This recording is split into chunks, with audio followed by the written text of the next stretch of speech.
All right.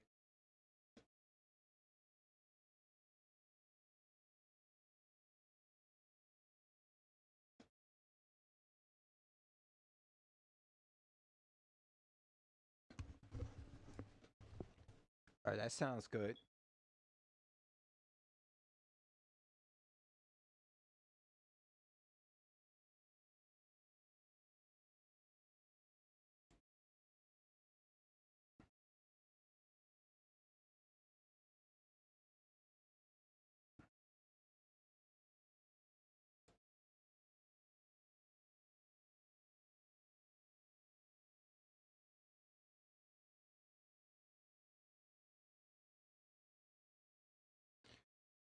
All right. All right.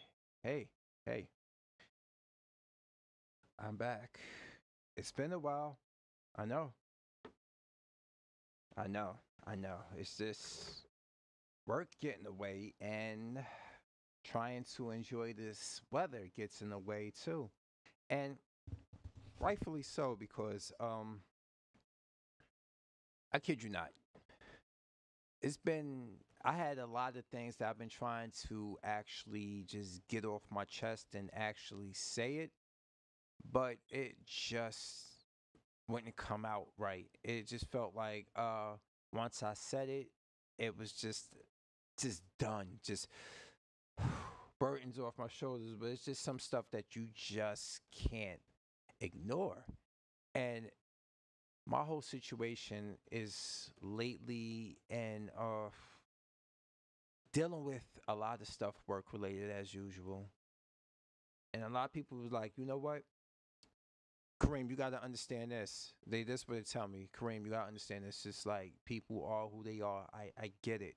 And like I say, don't bring that shit to work with you. Don't fucking act a certain way because see, I already done took myself out the contention. You know why? Because I then came off the bat cursing within the first opening monologue of these videos. Oh, this algorithm thing is strange, but I hear they're changing the thing now. You can have 500 plus subs. Now you can get your videos monetized, but who's gonna monetize me? Like really? Who cares? At this point, well, I'm gonna start advertising in my videos. I can't. But because they require you to clean up your act a certain way, talk about certain things, and it's not in my nature, y'all. It's not my nature to be like that. So, me and my boy been talking about a lot of situations going on, and this is one thing I really wanted to like talk about was the whole situation. Still, that just seems to just be the gift that just keeps on giving. And it's this whole aspect that we can't get along. Black men and black women, we can't get along. But I want those days to be over with because I find it like fruitless to be arguing with a woman, especially knowing what I know. You just can't shut it off. You just can't shut it off. The fact that you know how things go. You done grew up and you done watched a lot of things play out in the favor of the opposite sex. And I'm not saying this as some pity party. I'm just saying this is how things get normalized, socialized. The same way a lot of you jump on here and you talk about an agenda, Alphabet Academy agenda, because it's being force fed from a population that's like under 10% is being force fed, is being pushed. You think it's going to assimilate the kids? I get it. I get it. So how you think agendas work? Agendas are just like that. A lot of people like to push their opinions upon you until you conform. And the only way they can really get you to conform is to shame. Something that someone I am subscribed to often says slander is like basically to paraphrase them, the loser resolve to just slander you. So if I'm sitting here and I'm holding my ground and I'm 10 toes down on what I believe and I'm actually explaining to you what I believe and why I believe it and why it's not delusional, and that it's in the real world, there's still pushback. And you always seem to get that pushback from those who don't want to do the work.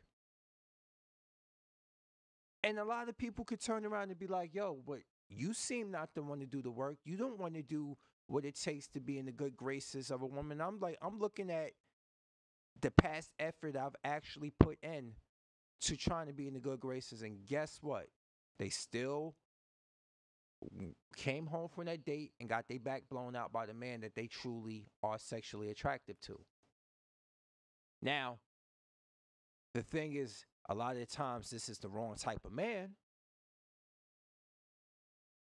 And unfortunately, based on current real world experience in my immediate surrounding here in one of the most diverse cities in the United States, Jersey City, New Jersey, I recently had to deal with the fact that somebody that I didn't even know, but friends of mine knew, got sent to the upper room because of who she chose to be with and have children with. And this is not an uncommon thing. But I'm at this point where I'm not nobody's father, okay? I'm not going to sit here and tell you basically to do as I command. All I can do is constantly remind men and women of the consequences of your actions. And that's all we can do. No one's celebrating no one's death. No one is, I don't do that type of material. There was people back in the day who used to say when a sister met a violent end at the hands of a palm-colored man, that was swirling done right. No, I don't believe in that. Wrong is wrong. Okay? But on the same side of the coin, it's not funny. I don't find it, I mean, on the opposite side of the coin, I don't find it funny how a lot of different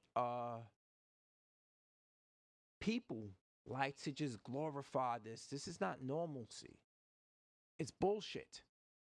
It's bullshit while we are constantly being forced to defend ourselves because a loud vocal minority don't know how to choose. So when they don't know how to choose, they never learn because there's always people enabling them. They never learn from their mistakes. And what do? Once they become a victim of their own bad decision making, like the Anti-Social Socialist podcast always says, they get online and they start the slander. They start to typecast and stereotype either the black men or the black men stereotype the women. And yes, there's a lot of hypergamy going into our dynamic today. It's like a video I just recently released earlier today, and it's the fact that I understand the modern era is hypergamous as hell when it comes to dating, but I am not going to just constantly sit here and get frustrated by a bunch of Generation Y and Z dumbasses who don't know how to date. These women up here sitting and telling you that 6 figures is not enough. But these are the same ones who are fierce, loyal. I mean, they fierce, independent. They don't know how to follow a man's lead. And they get out there and they get it on their own by whatever means necessary. Because not everybody's college educated. You know, that's another trope that we constantly hear. Every single chance we get, what do we hear? Something that it was funny. I was listening to a couple weeks ago. I think Mamiya Obsidian Ali actually sampled it, and you'll hear, I think maybe it was Feminista Jones saying, I'm a PhD. What does that have to do with anything? You know? And speaking of PhDs, did you see the video? Anybody watching this right now, put it in the comment section. Let me know if you've heard it anywhere. Have you seen the whole Home Depot Bay video picture that went viral? of the girl, she's an attractive female who works Depot, and she took the picture, the selfie, the mirror selfie, like so many women do and stuff, and she went viral. And I'm like, dudes, put your motherfucking tongues in your mouth. I see a lot of cute girls that work jobs as baristas or Home Depot and other stuff like that. And then, of course, there's always a spin on it saying, see, your PhDs don't mean nothing. Your degrees don't mean nothing, and all this other stuff. And I'm like my energy's just expunged. It's expunged. Like, what do you want us to do as just humans in society? Everybody talks about and wants to glorify adulting. It's adulting. You're not married. You're not a slave. You got the free will and you got the means to get out there, get your job, and pay for your education if you need to. It don't make you special. It's what you do with the talent that you have amassed that makes you special. It's your character that makes you special. Yes, money is damn important. This world, the inflation, the price gouging, it's ridiculous. But I'm not in a sport of actually laughing at somebody who's struggling to make it on their own. That is not funny to me. It's not funny.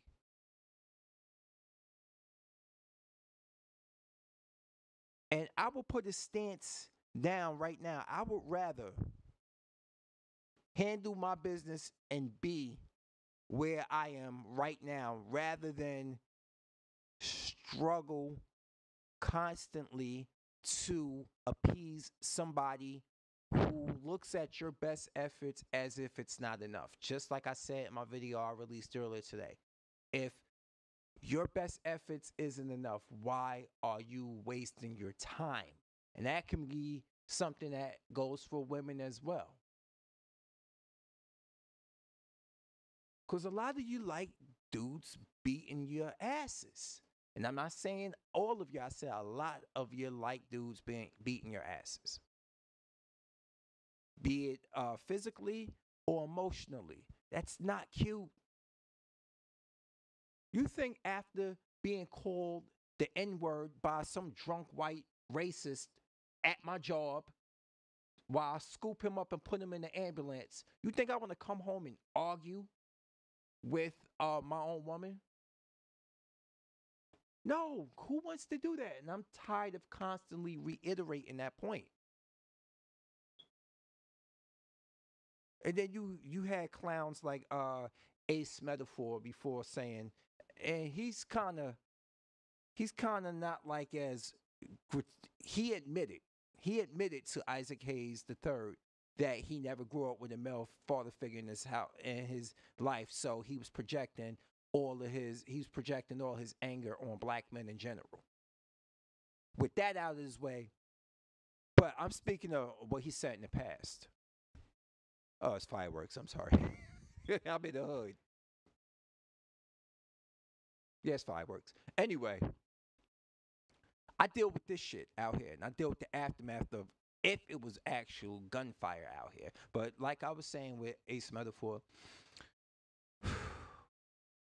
it's the fact that we have this projection about. I see he done that. It was right next to my house. That took me off my train of thought. Anyway. I hate when this happens, man. I really do hate when this happens. It took me off my train of thought. How we got this whole situation going with one another is that we really have to just get down to the nitty gritty and understand that we need one another. We do. And for God's sakes, women, stop making it seem like he is worthless for needing your help. And I'm not talking about financially. If he out there busting his ass trying to make sure that you are good in more ways than one, It's something Judge Lynn Tolver said. She said, never kick a man when he's down. And I will never knock you down.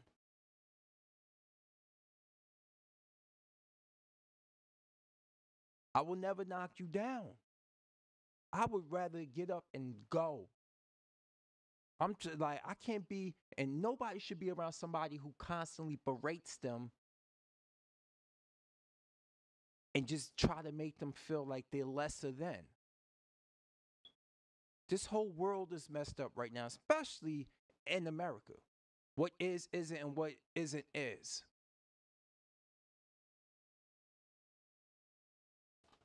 You got you got fucking a you got a Barbadian, you got a Baja ass kisser and his big nosed Sudanese friend down in Miami showing how racist they really are. And yes, anti-blackness can come from your own. We deal with enough issues here. But that to the side, maybe I'll get to that later. The fact is, you're sitting there and these two clowns are actually showing us just how messed up the dating game is. They're showing that. And it leads to my point about us needing one another. And I mean that as a group of people, our brothers and sisters. I'm not sitting here talking like I'm all prolific and stuff, but I mean specifically towards black men and women. We got people like that out there basically just showing us our true natures. We deal with enough. If we can't get them out and get right, how are we going to face things on a larger scale? How are we going to face things on a larger scale? This is what Jordan Peterson meant when he meant clean up your yard when he was talking to men. But I mean, and I take it as just in general, clean up your yard. Meaning, yards is metaphoric for a lot of things. It's not the saying go out there and mow the goddamn lawn. We're talking about what Lauryn Hill said in X Factor. How are you going to win if you ain't right within? So that yard can be that obstacle, that distraction, that finding that next step to basically take that's safe. Because people just think they just want to live their life for you and just tell you what you need to do. But they're not right there in the thick of it. They're not providing any support to help you get through this. And I'm not saying support like pay for it. I'm talking about if you know I'm not able to attend school right now because I have a obligation in life for something else or a financial obligation for that. Don't sit there and try to call me and people who are actually taking things on a case-by-case basis losers because they're not moving at your speed. Worry about your damn self. If you're going to be supportive to somebody that you're going to give advice to, make sure you understand the aspect of it. And if you got any advice to work around that, by all means, say it. A lot of people just like to peacock. And peacock is, with peacocks, the one with the pretty feathers that spread are the males. And they do that to attract the common looking female peacock, which you couldn't tell one from the other. But you could tell a male peacock from another one. A lot of people like the peacock. And they feel like if they get to a certain level or they fake it till they make it, they can talk down on somebody who doesn't have it where they are at and make you feel like your efforts are for naught. Make it feel like you're not working hard enough, so they're better than you. And we have to stop listening to people who do that to us. We got to stop listening to people who do that to us. If that means it's a compromise in your romantic relationship, fellas, by all means. Because you're going to understand the consequences and the detriment of leading with your wallet. And when I say lead with your wallet, meaning that you're not she's not even feeling you because she's attracted to you or she likes you genuinely. It's because of what you do to her or for her, I meant. Because it's if she's not attracted to you, bruh, it's what you do for her. But when she's attracted to you, it's what you do to her.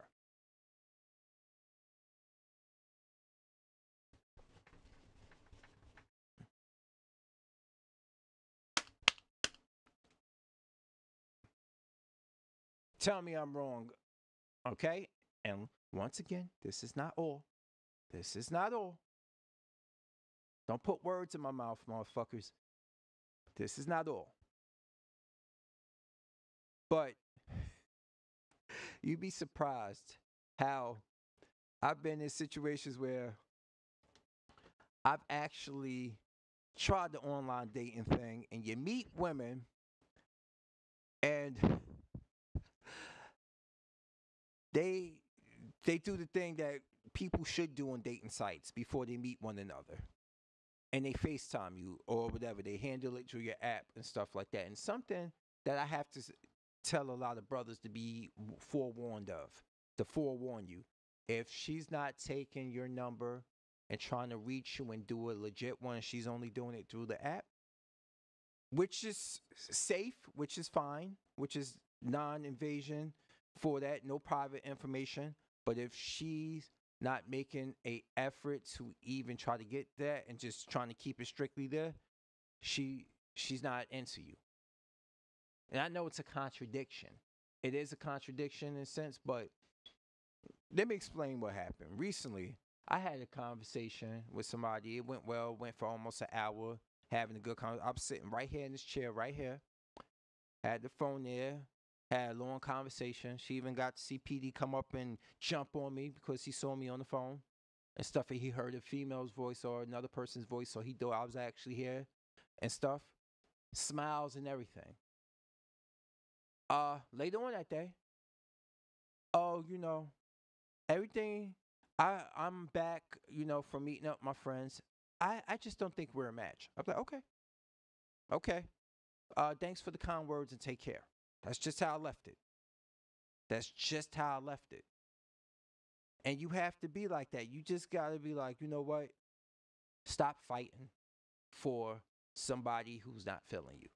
And like I say, this wisdom right here isn't specific for men. I'm talking about in general. Because you're going to lose yourself trying to get get in the good graces of somebody who don't care about you like that. To me, it's not a turn on. But unfortunately, I've known people who get turned on by that, the challenge. And let's be honest, it's not let's just keep it 100% here. When that happens, that's majority of the time that is the opposite sex. Sorry, but I'm not sorry. What is it that glues you to somebody who treats you like dog shit? And now, no. Hold on. This is not me saying I'm a better alternative. I'm not one of those people. I'm trying to understand. I'm tired of hearing so many complain about the man that they with, but then they listen to the Rihanna song and they got love on the brain. And what she say in that song? She said the man treats us like, basically the paraphrase, that he treats her like shit, but he fucks the shit out of her.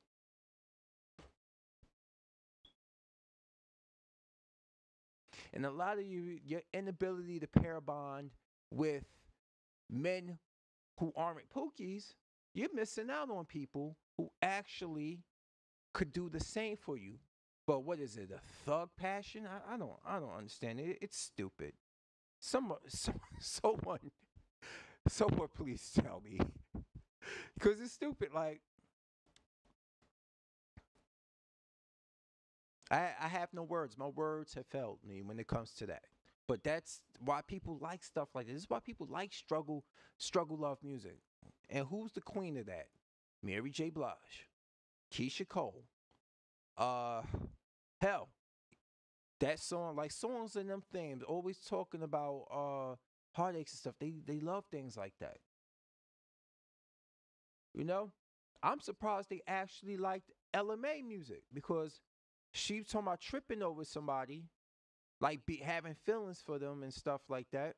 But you know, it then booed up and other music. But no, they like hearing that. Why you think Not Gonna Cry was such a hit with Mary J? Why you think it was such a hit? Because all you saw, the movie attached to it really sold it. Waiting to Exhale. And this is the whole thing. This is Terry McMillan at her finest. I saw this movie when I was a teenager with my girlfriend at the time. And she got mad at me because I'm sitting there in the movie theater with her and I'm pointing out how stupid every female was out of the four main characters.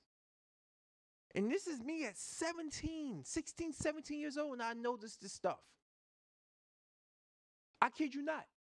I kid you not. I noticed a lot of things in this. I'm like, so she knew. So Loretta Devine's character knew that Giancarlo Esposito, her ex-husband, was a turd jouster, but she was still sleeping with him.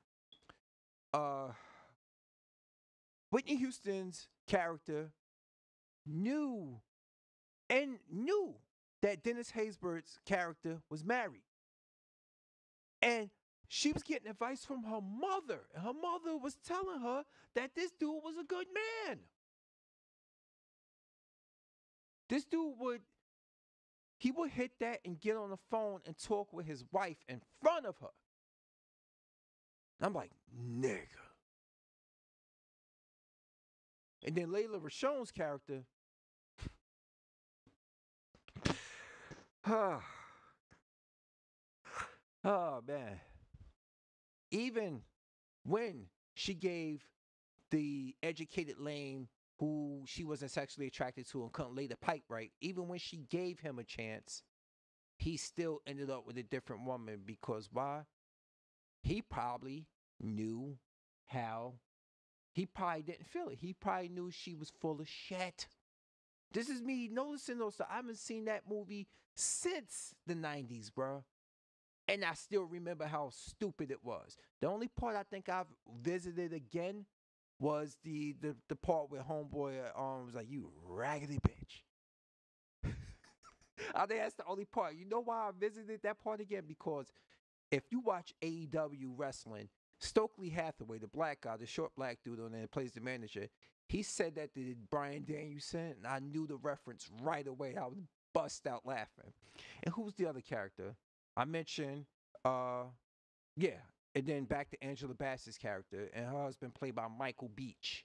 See, my memory's good like that. And her character arc was the whole emphasis of Not Gonna Cry. So what did she do? She committed all types of just vandalism to his stuff. And I'm telling you, I'm sorry. I work hard for my shit. You burn, destroy any of my stuff. I couldn't have wrote that book. Because it'd been an arc where she'd been locked the fuck up. This movie was so fucking stupid. But you know what? It played on insecurities of black American women. And they ate that shit up. Especially a person who been hurt like her. And, oh yeah, I'm going to get to that in a moment about the whole hurt thing. You guys, stop me if you heard this one. Who hurt you? Like, remember that? Remember how that was going? That was the go-to thing? And they used that. I can't believe it actually worked. You're telling me that the who hurt you thing and the fact you're just casually, nonchalantly glancing over the fact that man probably was hurt by a female. He was hurt by a female. Like, it's funny. It's funny. Like, we're built different. We're built different. We don't take kindly, especially when we don't deserve the shit. Especially when we were doing everything we could and we still got hurt. We don't deserve this shit. And a lot of guys need to just put that shit to the side. Don't let that shit disarm you. Talking about who hurt you, who hurt you, who hurt you, who hurt you. I'm like, it ain't even hurt at this point. You just like, yeah, you initially you take that L, and then you learn from it, and then you could come back and you could talk about it from a enlightened path. See, a lot of people think because I can drudge up and I can bring up stuff and I can talk in detail that it's just like, oh my God, I'm just living every day. Just and like, oh my God, I can't get past this whole thing. What am I supposed to do? No. This is how you inform people. See, we don't work on this whole aspect of having the stance where we educate one another through our life experiences to learn from them. See, this is why guys are needed to be fathers. And statistics prove that black men are great fathers. The active fathers, black men are the best. Even Oprah, even her decrepit ass had to admit that. Just because you played and Alice Walker's The Color Purple, which I didn't realize how fucked up that movie was, how she basically took Mr. Charlie and put blackface on him, talking about Mr.'s character played by Danny Glover. And somebody sent me a actual video that was pointing out the fact that there was women in the comment section talking about the I think the soon to be Broadway version of that with Coleman Domingo from Fear the Walking Dead playing Mister. And she was like, I know he's just doing a good role, but I can't wait to hate him too. Like I hate Danny Glover. Danny Glover's career was all fucked up because of that role. And I thought me growing up, that movie came on every day on cable. Every day. And then the older I got, and I realized like, the more knowledge I learned about how things really were in the South and who was really hurting our own. And I realized like, wow. And then I learned about Alice Walker, who had an affinity for pink dick. Hey, it is what it is. You can love what you want to love, like Maya Angelou did. But don't throw your own men under the bus.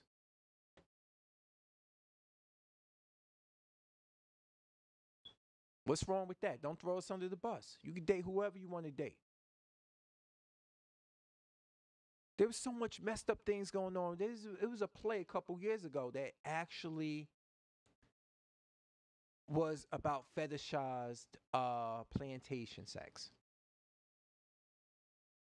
And you seen a female on stage dressed like Harriet Tubman twerking for Mr. Charlie. It's a play, but damn it, man. That shit's been deep seated, and you have fucking Miguel Nunez Jr., Joanna, man, what was it? Cynthia G. You have her talk about how we as black men jump on, we jump on palm-colored women all the time. We date. We just want to date out. No, okay? All right? Don't you understand that, once again, in a high 80 percentile, over 86% of black men marry black women, leaving like 7% marrying out. And it's funny, like, I guess the ones who marry out are the ones that they want more than the guys who actually are in the DMs trying to get with them. What's this obsession with wanting what you can't have? If the guy don't want you, damn it, go. That's how we live as men. What's the expression we are told as black men? Pick ourselves up by the motherfucking bootstraps. By the bootstraps. Just men in general are told, pick yourself up by the bootstraps. Just keep trying. And I'm at this point where I really don't want to keep trying if there's no one complying.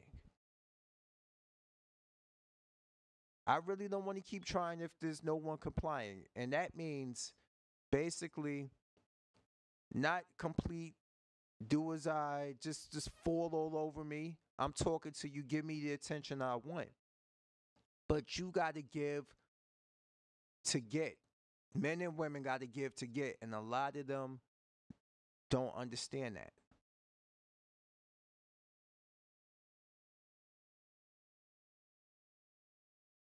Yo, Tyron. Hey, what's up? I'm good.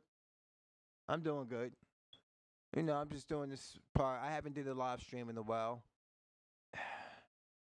And I feel like a lot of those, like back on subject, a lot of them, you got to give to get. Today, we all about taking. And when somebody holds you to task, you're sitting there like, oh, you too thirsty, you too needy, you too clingy, you too this, you too that. And I'm like, what? What? Like, what kind of world we live in? What kind of clown world we live in where just basically desiring reciprocation is being thirsty and needy? You said you struggling with them girls in the hospital? Oh, no, bro, no. I'm going to tell you, since I've been working for the hospital, even going from environmental to EMS, I don't shit where I eat. I haven't shit where I eat. Even the EMS. I haven't dated nobody I worked with since I got to that hospital in 2014, bro. It's been almost 10 years. No, I haven't. And I'm talking about, I'm not against dating somebody who works for the same company. I'm talking about the same division. When I was in environmental, didn't date anybody. In EMS, not dating anyone that I work with.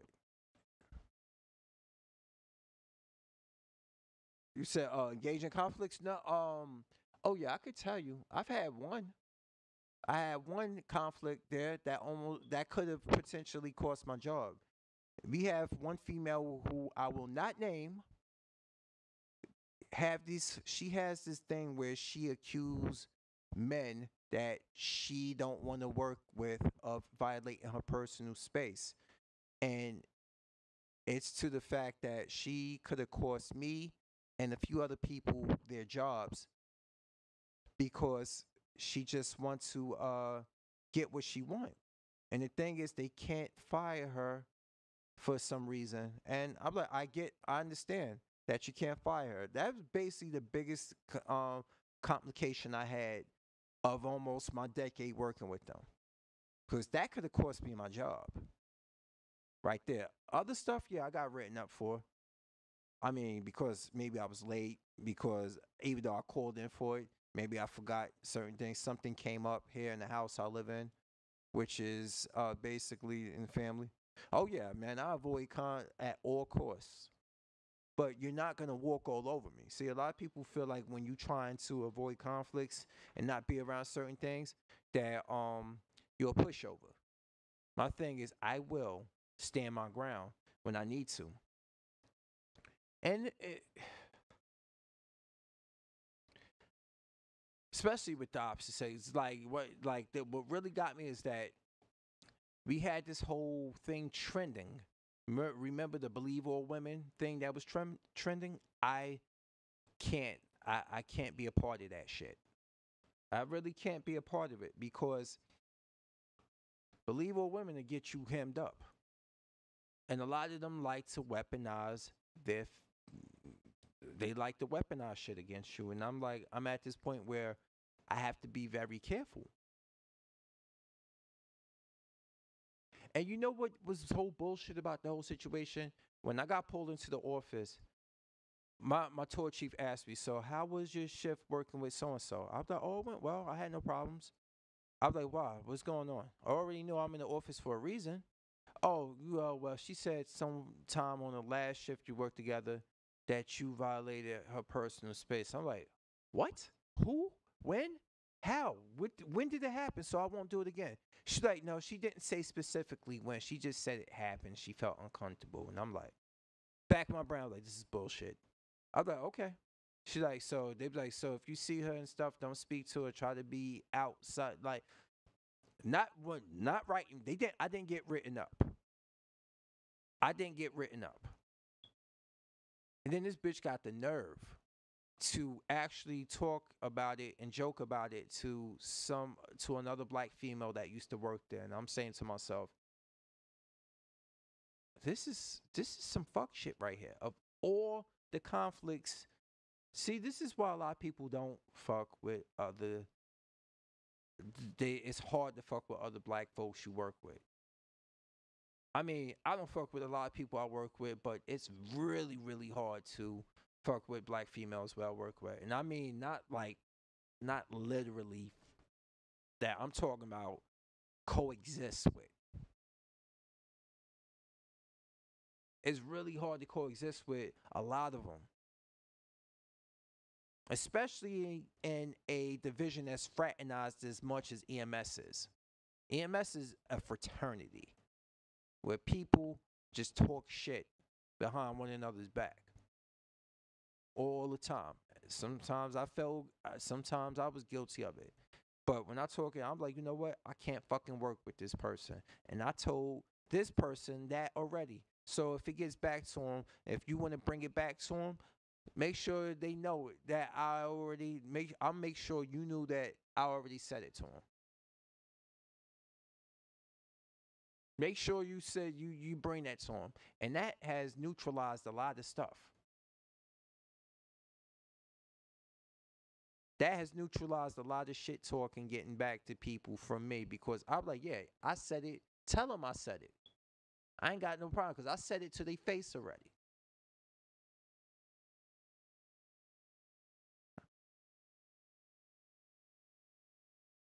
And sometimes you could be like, you know what?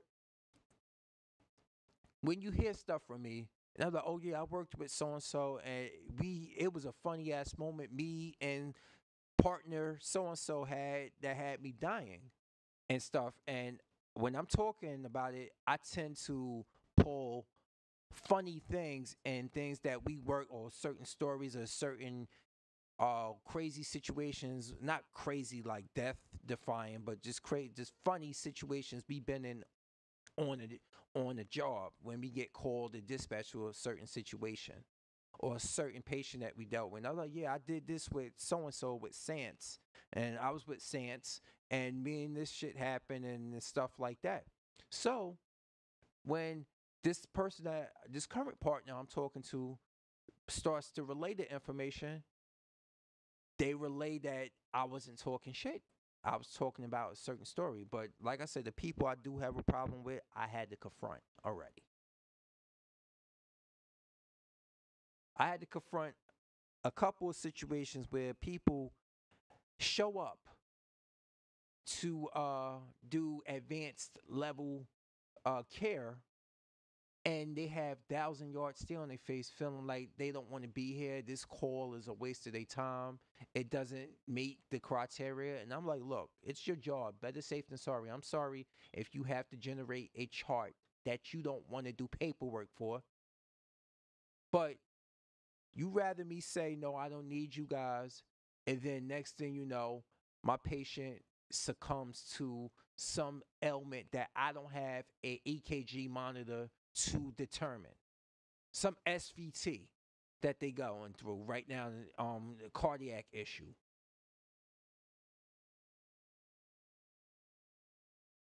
I had to deal with that. I deal with people that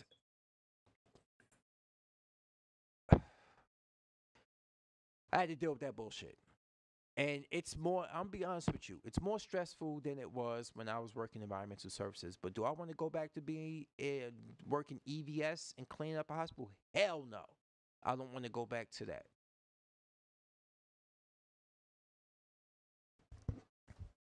I don't want to go back to it. I don't.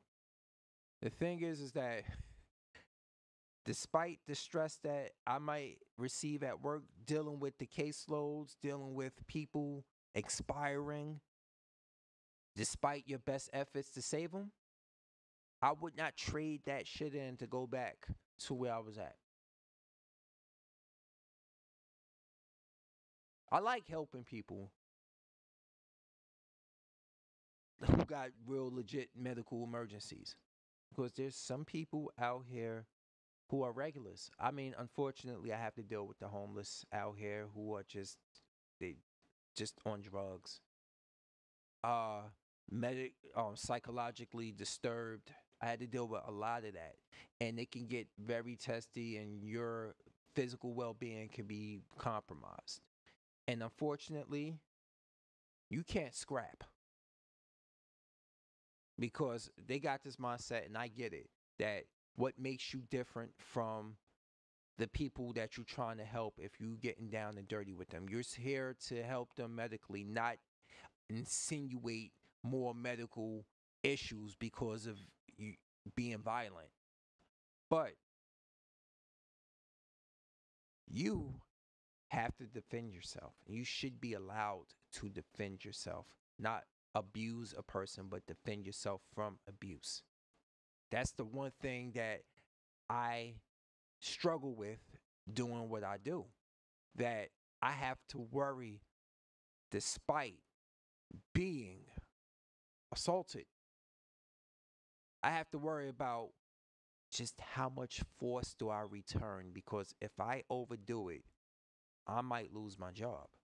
But a certain lazy ass paramedic that I know said you would rather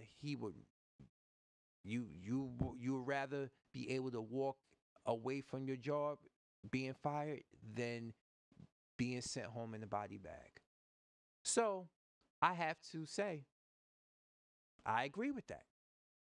Do I sound crazy for agreeing with that? You tell me. But I don't go into the field wanting beef or trying to insinuate beef. I try to avoid it at all costs, but sometimes when you're put in a corner, you don't cage a person in a corner. And you don't wound what you can't kill, motherfuckers. Man, I'm just checking this stream to see how everything's going.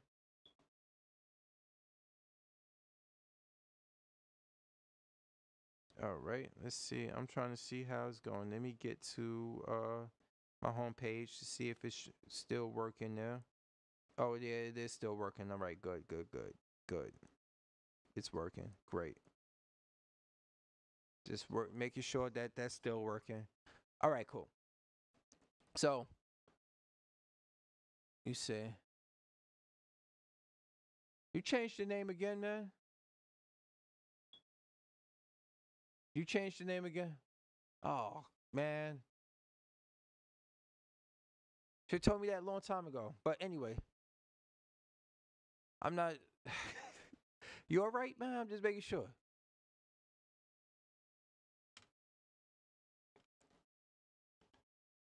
There's just a lot of things I had to get off my chest. But on a lighter note, I have been just basically riding. I ride to New York City on my e-bike. You being followed. Oh, shit, man. I'm sorry to hear that, man. Still, same person, same situation, or a different situation? See, that's why I gotta be careful. I gotta be careful, man. So lately, I just been riding, just basically ride my e-bike. I ride all the way from my house here in Jersey City, the long way into over to George Washington Bridge, ride down into New York City, see sights, go down to South Street Seaport, work out, do some calisthenics, things that nature. Trolls. The same people trolls. I'm like, damn, man. There's some people like I just basically I understand like what I do here, I put out like I put myself out there when I put content there, but there's certain people who are just they got a difference in opinions, but they don't know how to express their opinions without telling me to go back to Africa, which I am not from. Okay, trying to call me the N word, just all types of stuff. And I make sure that that don't really see the light of day on my comment section, because I'm like, there's a lot of stuff that I do filter out. And it ain't because I can't take it, it's because there's just it's just bullshit. If you can't talk to me like a respectable human being and agree to disagree, or just hash it out with me in the comment section, what the fuck are you here for? People are just basically the whole troll nature is terrible. You know, the whole troll nature is terrible.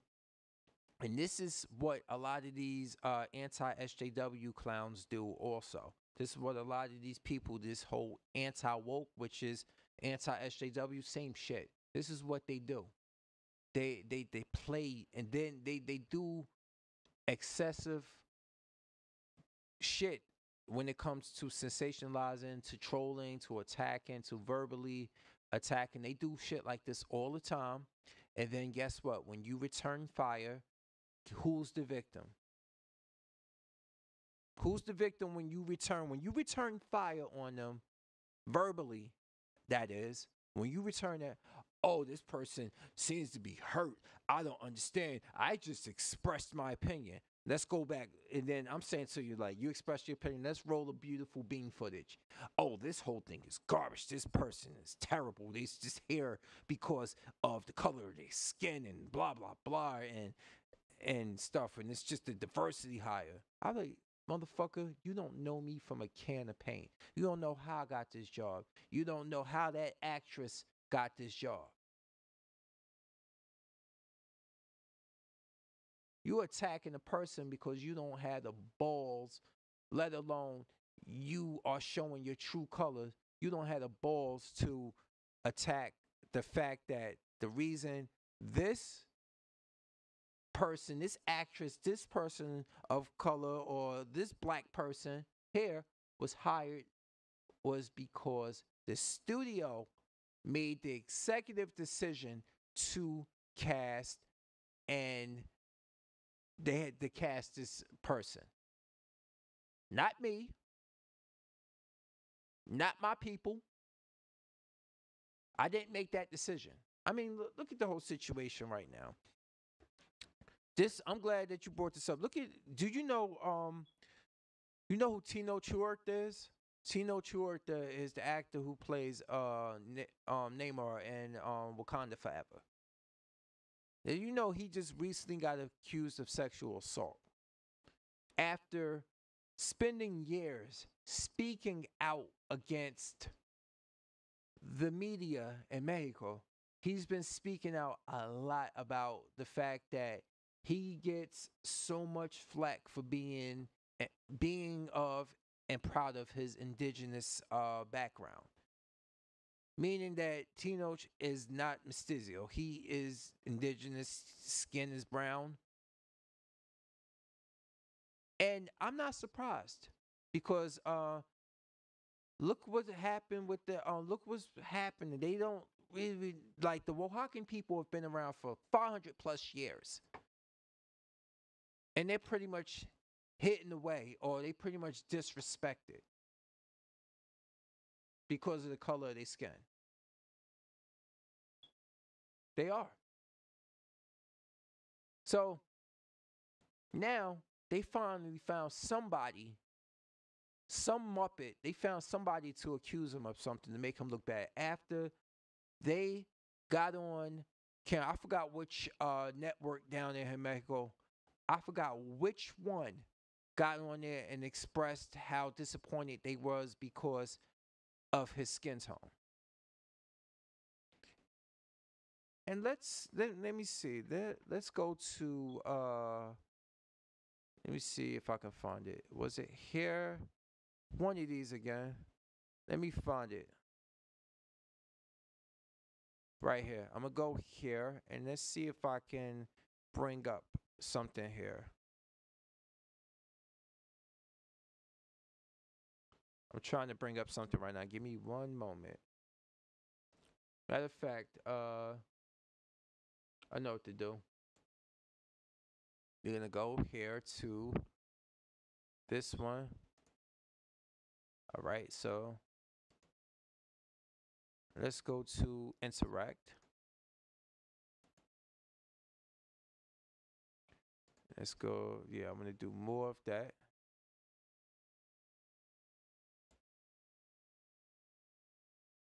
Let's see if I can find information. Let's go to properties. All right, I'm gonna go to Google.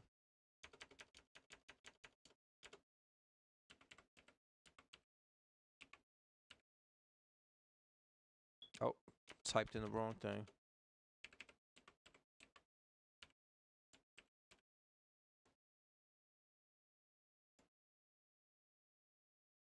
All right, so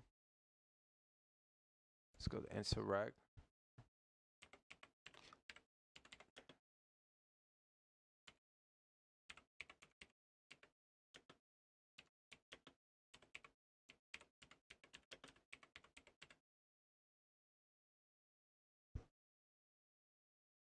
Let's see something. What comes up?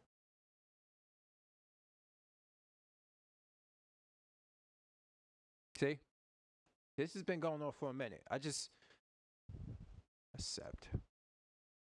This is what I'm talking about here. This is why. This is something I want to bring up. This is why I don't understand so much of the anti-black resentment that comes from a lot of them. But then again, now I understand that it's going on in their home country when it comes to how a lot of people from Mexico treat black people in America. Okay, so let's read this. Mexican actor Tino Huerta, 42 years old, issued a statement about media outlets allegedly attacking and defaming him. He says this negative press has affected his credibility. In his statement, the actor described several articles that says he's harmed his reputation as a public figure. He even says outlets use bots to make sure the negative press about him remained a trending topic. Why such focus on him, though? Huerta says the attacks grew after he posted a photo watching soccer with Mexico's president Andres Manuel Lopez Obrador. Tino says the negative press is a response to his anti-racist and anti-classist discourse. God, I wish I can read that, but that is so small.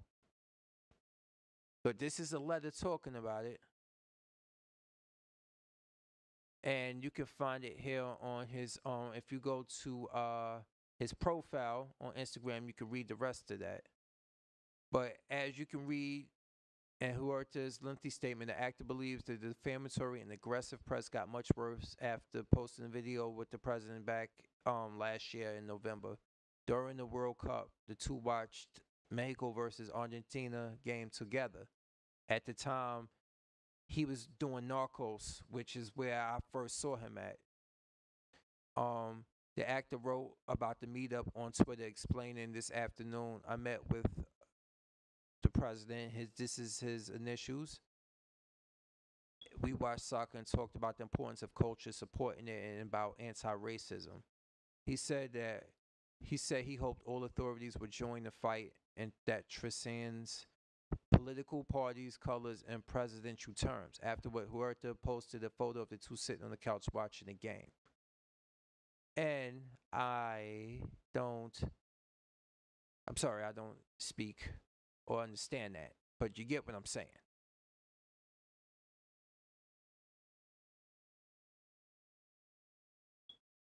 This is what goes on there.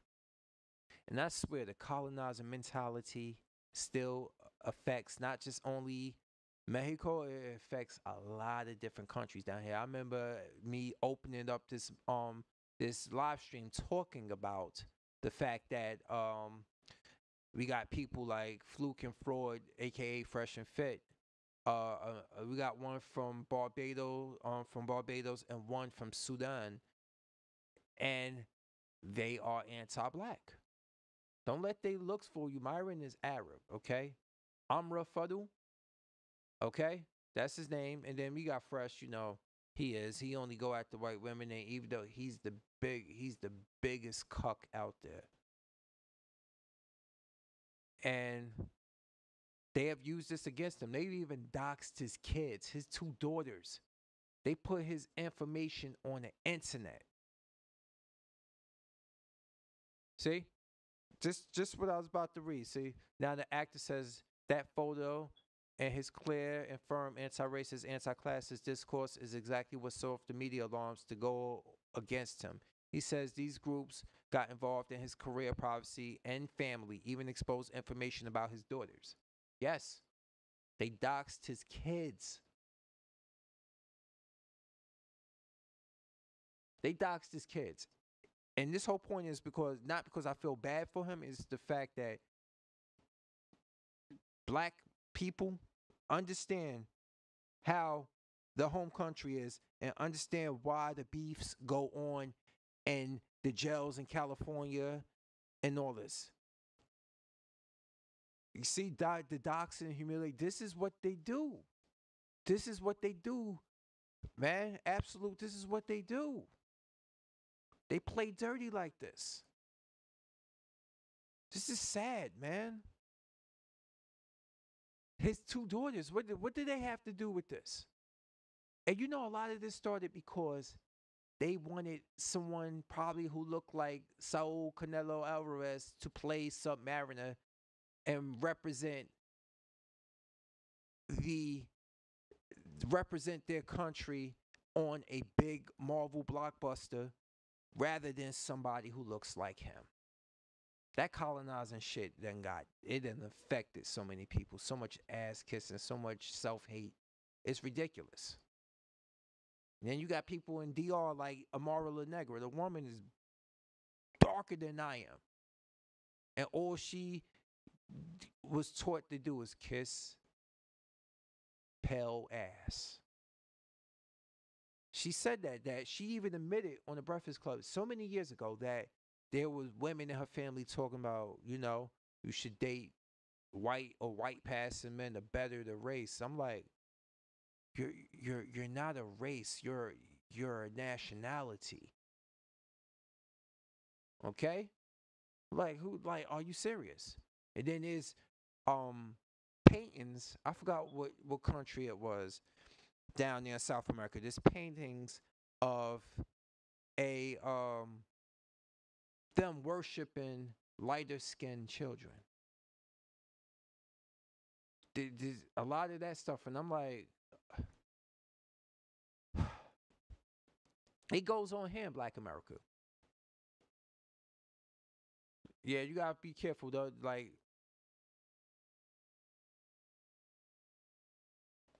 you gotta be careful, absolute. Seriously. Like, and I didn't know this shit was still going on, man. You gotta be really careful. Like, for sure, man. It, it's hard for me to deal with that people will resort to these type of tactics like they got nothing better to do in their life. There's another person that used to come by the channel here all the time, and he was getting the same trolling and harassment thing going on with him. And I feel bad. Like, it's not that serious to be harming people's livelihood or trying to just do this shit because you don't agree with them. It's no place for this shit. So let me get back to where I was at. Like, with that being said, I don't understand. I still don't get it. But you know what? I'm not here to change nobody else's mind. I'm just putting out the whole aspect that there's a lot of anti-black, anti-melanated resentment that comes. I mean, I got to deal with here in America, and then I got people who actually escape that shit and come over here and still deal with it. Even though if you put me in a lineup with them, we can get confused for one another. I have to deal with that personally every day. I've never forgotten the fact that when I never forgotten the fact that when I first started in the job that I'm working at right now, I never forgot the fact that I'm on the call with a there was a Dominican family. And note this, setting the mood, we had a tan-skinned woman who was the patient. She was up there like in her 50s or 60s. Her husband sitting right there, darker than I am, darker than me. And guess what? When I went to do her blood pressure, negro, negro, no. And her sons was like, "I'm sorry, man. She's afraid of you." I was like, "Yeah, I know what she's afraid of because of who I am." Luckily, my partner with me that day was a darker skinned Puerto Rican dude. He was able to talk to her in the native language. And I'm like, are you fucking kidding me? You're sitting there with a husband blacker than I am, but you're afraid of me because I'm American. I'm a black American. I don't know who the fuck told you this shit.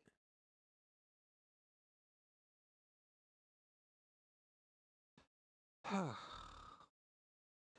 deal with this shit all the time.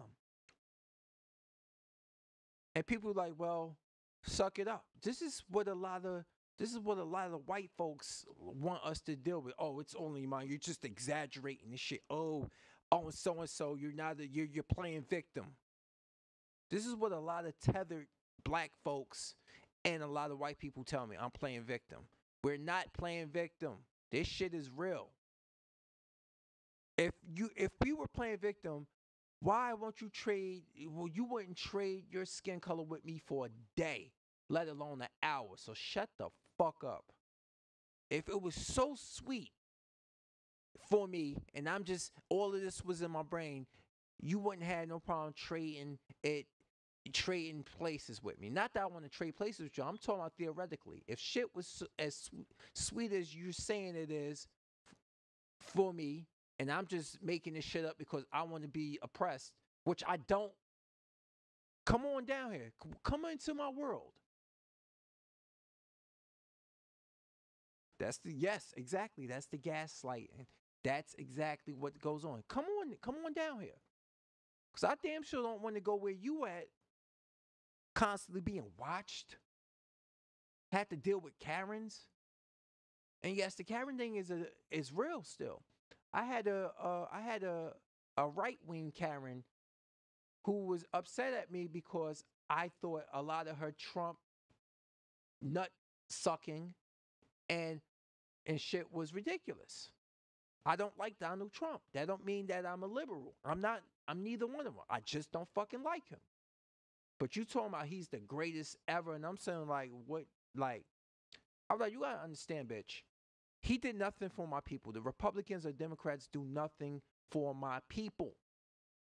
They want our votes, and we foolishly have given it to him, but he has done nothing for my people. And me speaking out against him doesn't make me lean to the other side. But you are an idiot if you think I'm going to sit there and just forget all the times that when he was shaking people's hands, he purposely avoided shaking black people's hands.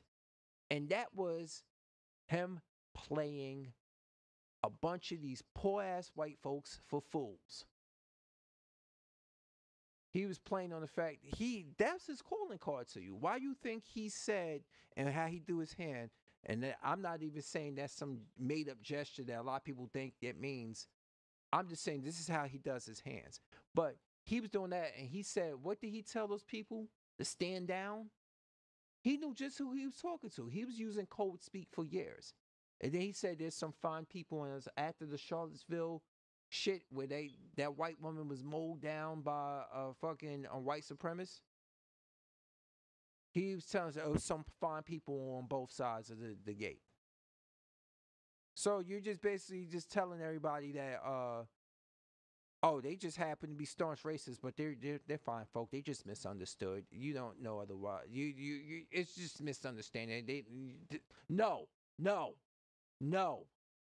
And I'm supposed to be all right with that. So you're telling me he's saying that and overlooking the fact that these people are fucking scumbags for being the hateful bastards they are, and you're okay with that because your orange Cheeto ass hero says so.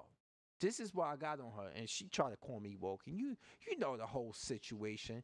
You know white folks don't even know what woke truly mean, or they do, and they just ignore it because they have bastardized it to perfection. Woke is, hey brother, stay woke, stay woke. You see what they trying to do to us, right? This is what woke is. If you didn't understand it, and I constantly have to reiterate this. Woke is like, this is me being woke. This is the true definition of woke. Hey, it's crazy. I'm explaining it right now, starting now.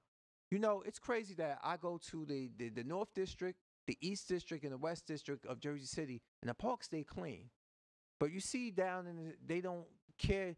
The parks, they don't clean the parks down here in the South District good. That's the whole conspiracy, because why? It's a high demographic of black people here. And that's by design for us, our shit to stay fucked up. Stay woke. That's what that shit means. Woke all of a sudden now is anti-black. Oh, they got a black character in Star Wars as a main character. That's woke. That's some woke bullshit. That's woke shit. And they try to throw us off the trail by including women in that too. Oh, that's woke. Oh, it's a female character as the lead. This some woke garbage. But we all know damn well they can say what they want about Brie Larson. They love her. They love talking about her. They're obsessed with that. They're obsessed with it. It's stupid. You got people like the Quartering, Geeks and Gamers, Yellow Flash 2, and Melanie Mack, and many other females and males of that ilk who are grifting. Jeremy, both of them, see, Geeks and Gamers and the Quartering, they both lead guys are named Jeremy. Both of them have, even especially Geeks and Gamers have said they don't believe most of the shit they say, but the dumb ass follows who give them all that sweet donation money and AdSense, they have to appease to them to keep them near. It's a grift. But I don't give a fuck if it is. You're not going to talk out of your face and think that we're going to sit here and just, oh, it's a grift. You're just going to let it go. If you're grifting that hard, that means deep down inside you believe this shit. Because your self-awareness would have kicked in and be like, you know what? This is wrong. I'm not going to do it. This shit is wrong. But you're telling me for the money, you're going to be wrong. No, you were wrong from the beginning. You're just basically just using the whole sense that this is just a character. They like to say it's a character. So Brandon Tatum, Officer Tatum, the shit he's a character. And I think kind of he is, because it was one video with Hotep Jesus where he started talking mad ghetto on him, like, I don't like you, nigga, I'll fuck you, or some shit like that. And he said, I can understand if they made Luke Skywalker black, people would be livid, yeah. But no, they don't like the fact that, they don't like that. They don't like the fact that Finn is a character that was completely made up, a new character. How could a stormtrooper be black? I'm like, I'm sorry. Just because all of their armor is white doesn't mean everybody under it was white. And if you really follow Star Wars, you'll understand that back in the Clone Wars, they were all clone troopers. But when the Empire took over, they basically started pulling people from their parents and making them into stormtroopers. People actually joined the Empire to protect from being killed and stuff. So stormtroopers stopped being clones and they started being assorted people from the galaxy, you dumb fuckers. I'm not even the biggest Star Wars fan, and I realize that. The clone troopers got killed off. A lot of them started being faded out. They were all clones of Jango Fett, Boba Fett's father. They were all clones of, hell, Boba Fett is a clone of Jango Fett. He asked because he never was married and never was with a woman that you saw, he asked them for a clone on what's the clone planet? He asked for one unadult, one unaltered clone, a pure clone of himself that he raised as his child. This is basically what he asked for, and this is why Boba and Jango look exactly the same. Yeah, I seen the Final Fantasy VII, which makes me think somehow that Cloud has ended up on the events changed. He ended up on an alternate world where he knows what happened. Somehow he knows what happened in the original Final Fantasy VII, and now things is different. But Aerith is still alive, and other people are, but I think others have lost. It's something that got to get shit back to right. Zack is alive, Aerith is alive, but in this world, I think Tifa, Barrett, and the others are either dead. And it looks really interesting. I really like where they're taking the story with this one. I really do. The shift into the whole tone, the whole tone of this live stream. I really like where they're taking the story at. But of course, you're gonna have naysayers saying, "Oh well, the combat system is fucked up. You know, it ain't. It's a hack and slash now, and stuff. It ain't this, that, and the fourth. It's been active turn based for years since Final Fantasy 12, hasn't it? Been active turn battle. It haven't been like ATB for like years. My friend Demetrius is a big JRPG fan. He can confirm that. Like he could confirm that. And you know, speaking of games who have actually made the stories more interesting, they second go around and made more sense of it was Resident Evil 4. I'm sorry. I love Resident Evil 4 story. I like how they modernized the storyline. People are gonna complain, oh, uh, the laser room is gone. And that what's the creature name? That creature that you fought in the thing? That creature is still there, but they saved it for Ada because they changed and made so many things modernized. I like the fact that Leon definitively finished off Krauser this time, rather than him just leaving him there and he was still alive for Ada to fight again, like he was some reused character that they just needed to fill and someone for Ada to fight, which makes Leon look like he is less credible of a hero. They made Leon in Resident Evil 4 Remake seem still against a lot of odds, but a lot more capable than a lot more capable in this one. He was fighting against Krauser, who was his major, who trained him. He was fighting against him, and Leon came into this with heavy on his mind the shit that happened in Raccoon City in the Resident Evil 2 remake. They made Leon like he still had that on his mind. And of course, he told Major Krauser that, and Major Krauser psychologically uses it against him to fight in this game. Yes, because Leon was a rookie, and he told Krauser everything that happened in Raccoon City, and Krauser tried to use it psychologically to take Leon off his game. And Leon killed him anyway. And he was like, I trained you well. He's like, that you did, Major. And he put the knife in his heart.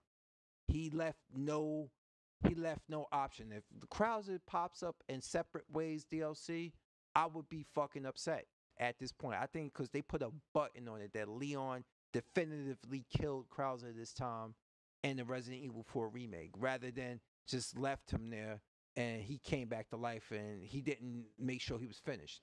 That right there made Leon more credible than ever.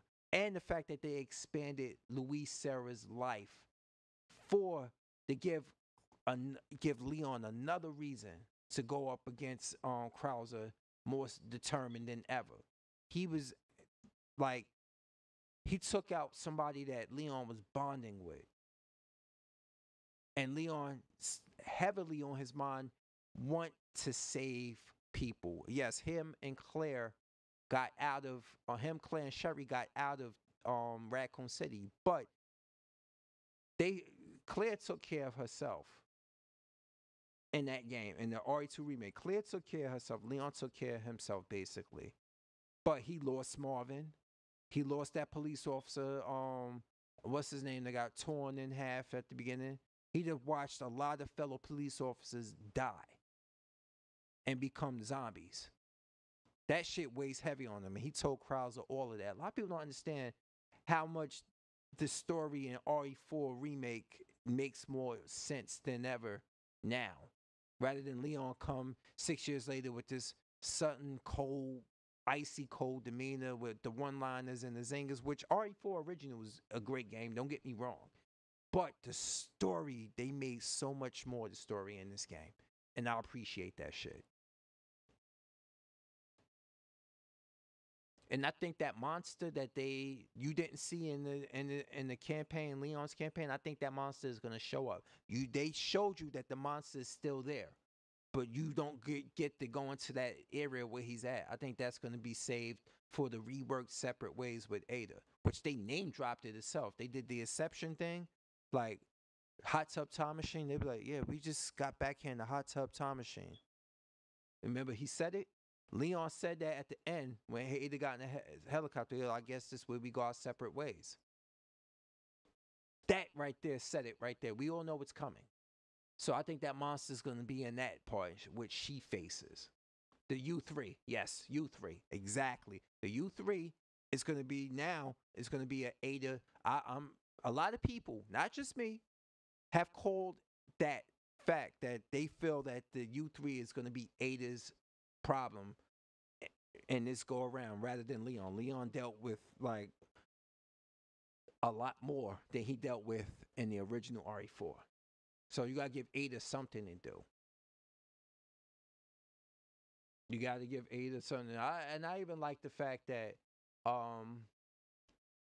this time around Mendez didn't jump out the window after Ada and stuff. They changed so many things. But you know what was the funniest shit that I liked? And people were saying, oh, this remake sucks because now it's a cutscene when you get eaten by the swamp monster. I was like, they did that shit on purpose, dummy. You know why it's like that? Because they want you to think that, oh, they took it out the game. It didn't happen. Oh, it happened. If the moment you shot and you got eaten, it's too predictable. So they made it feel like they gave you moments like, oh, yeah, I'm shooting the fishes and stuff. Yeah, the swamp monster. Oh, shit, it is still in here. So, yep, U3 was a terrifying one. You are absolutely correct.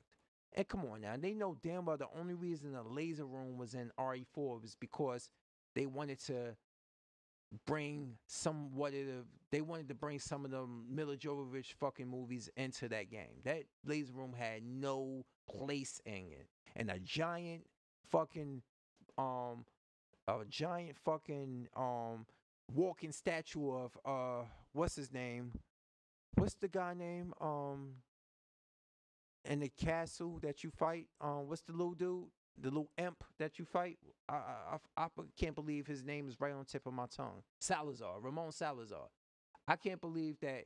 Like, does that make sense that you was running from a giant statue, giant killer statue, Ramon Salazar? Does that make any sense? And RE4, just by my understanding, it doesn't make any sense that he had a giant statue that can attack and kill people. They alluded to the fact that they had a little bit of a part that was fire breathing of it, but that was about it. The laser room didn't make any sense. Neither did the giant Salazar thing. That made no sense. And you say you actually tested it out because they knew you were going to test it out. But there's some things that they did take away. You can't kill Luis anymore because that would make no sense. Like, why would he shoot you? Like, I mean, like, why would he'd kill you? Y'all trying to get out the village together. That goes completely against Luis's character to shoot you. So now they just like, hey, what you trying to kill me, man? And then like they wanted also it seems to me they wanted you to know that they alluded that it's possibly still the case, but I think this time around they want you to feel that the merchant was one of a kind. He wasn't a lot of people started thinking like, okay, There's just a bunch of different merchants and stuff. But no, this time around they made more sense of it. You can't kill him because he's the same merchant that pops up everywhere. See, the past Resident Evil 4 made you think like, okay, this is probably this is are these merchants more than one person? If they a conglomerate system of merchants the same? No. They made now this time you can't kill him because he's the same one popping um he's the same one popping up everywhere. And people even realize that they made note some people who have studied this game so much that they have realized that uh, there's certain lights that probably are detracting the plaga parasite. They repel them. Like you always notice that the merchant has like a purple light, and that purple light repels possibly by theory possibly repels the plaga and keeps him safe from different people. This is why they don't come into his area. But then the blue light destroys Plaga, or it affects them. That which Ashley realized. That's why she was throwing them down, and she is so much more better of a character this time around.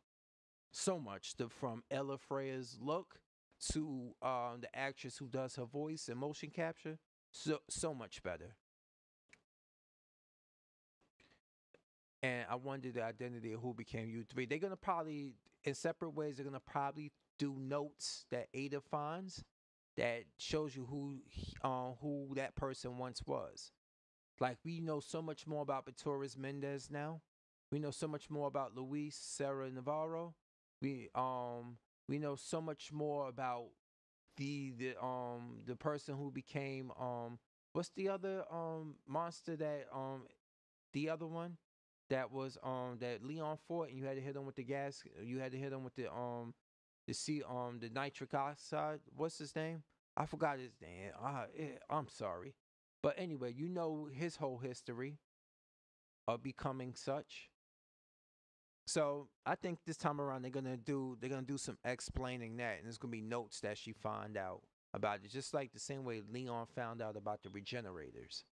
You know, the notes of regenerators and why how they came to be and how they exist. Those things are terrifying, especially that breathing they do. And now they faster. The regenerators are faster than ever. I'm like, holy shit. They're really terrifying. Let me see how long I've been running this stream. Let me see. I've been on here for an hour and a half. I'm about Verdugo. So I was a right hand man. And people, of course, is gonna be old school people. Oh, your right hand attaches. Like that joke is gone. I'm like, first off, how did Salazar and Sadler have Leon's phone number? Like, come on, does that make any sense? I'm glad so many things they like so many different things they have lessened out. So many things. Like, but then again, so did Luis, I guess. Like, why would you be on the phone with Sadler, like on Visicom with Sadler and Ramon Salazar? That didn't make any sense. Now Hunnigan, that makes sense. Luis, because y'all decided to work together, yes. Ada, because she decided to help you, despite her being colder than ever now. And a lot of people were really upset about Lily Gal's voice. I don't like it. They should have brought back the other chick. It's like she just sounds like she's just reading. She's just phoning it in. I'm like, I'm sorry. Ada is a spy.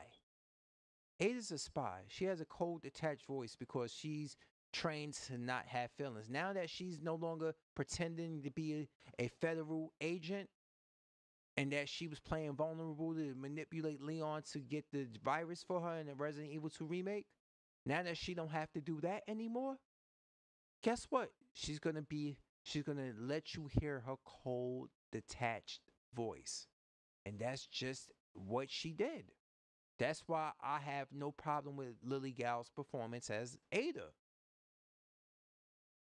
And a lot of people started realizing it like, that does make sense. I'm not the only one who said it. I am not the only one who said that. So that's basically what we dealing with here with RE4. That's why I think RE4 was like it's like it's contender for one of the games of 2023. It got to be one of the contenders. But I was watching the video today. Like I didn't realize I've watched Resident Evil Revelations 2 gameplay so much. I didn't realize how many assets and gameplay styles have come from Resident Evil Revelations 2 that have made it into RE4 remake. I didn't even realize it. Better the stealth aspect, sneaking up and stabbing them on the back. I was like, oh yeah, that's right. And I watched Revelations play out so much. Revelations 2. I watched a lot of gameplay. The whole game get played. I've sat here days with it playing in the background as I cleaned up my house or laid on the bed or I cooked some food. And I watched the whole gameplay. Yeah, I should have even recognized. I should have recognized it. The thing is, somebody brought up a fact. I forgot the YouTuber name. I brought up the fact that he brought up the fact that RE2 Revelations wasn't a popular game in comparison to the Resident Evil universe, even though it was canon. So they brought those mechanics into a more popular aspect and made it better. So Capcom using something that the developers made, I'm all for it. They didn't steal it from another game. That was in RE2 Revelations. The mechanics and that, a lot of that made it over to that. And you said Final Fantasy 16 is around the corner and FF7 Rebirth is coming January, February. Yeah. Now, they're panicking because I hear the pre-orders aren't as strong for for Final Fantasy 16. I mean, I don't know the last time I really played a Final Fantasy game to like a long level. I got bored of this one. This one here, I got really bored of. And my friend Demetrius thinks this game is absolute dog shit. But I got bored of this one, Final Fantasy 15. I really did. I don't know what. Me, I do like my whole style. I do really like when it comes to RPGs. I like tactical. I like turn-based tactical. It's always been my style. This is why a game like Shining Force 3 that I talk about all the time is one of my favorite games. This is why this right here is one of my favorite RPGs ever for Sega Saturn. If I can get it out of its case. 1 second. If I can get this out of its case. This is why this will go down. This is why this will go down as one of my favorite RPGs ever made. It's the style I like to play. It's 2D. It's a 2D one, but it is basically everything I like in an RPG. My style of RPG playing. Now, RPGs can be different styles for everybody. I might even get Persona 5 a chance because they coming out with a tactical one. Persona 5, they coming out with a tactical version of Persona 5. I gotta talk to my boy about that. He might know about that, but that right there, I might give that more a chance than anything, like a tactical version of that. Cause this is why I like Disgaea. Like I got Disgaea for Switch. I need to finish playing it. This is why I like this one here, Disgaea 5 Complete. These the style of RPGs I like. JRPGs, turn-based, tactical. This is my style right here. Trails of Cold Steel series. Yeah, I forgot all about that. But remember this one? I think you know I own it. Hold on. Look at these two right here.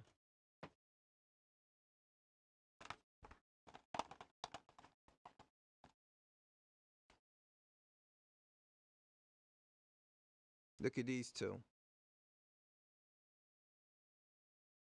The Tell series, and I remember when this first came out.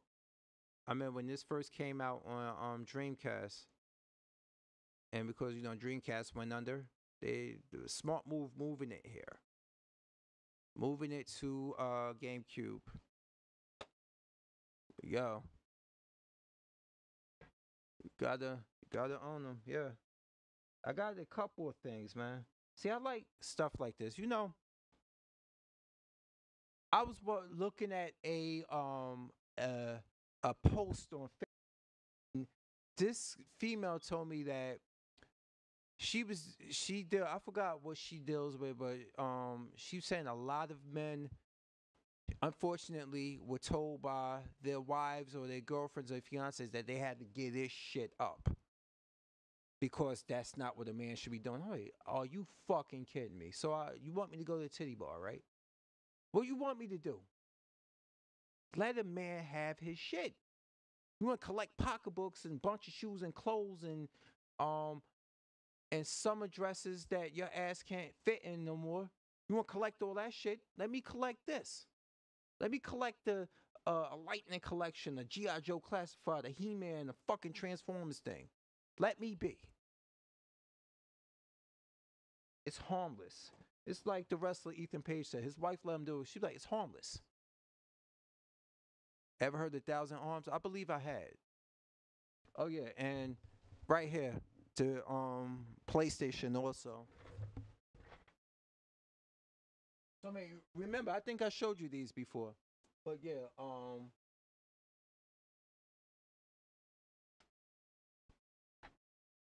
this was before Enix came along. Before Enix came along. I wish I could find. I was trying to find a black spine version of this, but I wasn't able to find a black spine version of this. It's just only because I got the green screen on that it looks like it's a normal color. But Final Fantasy 9, if I'm correct, 4 discs, 8,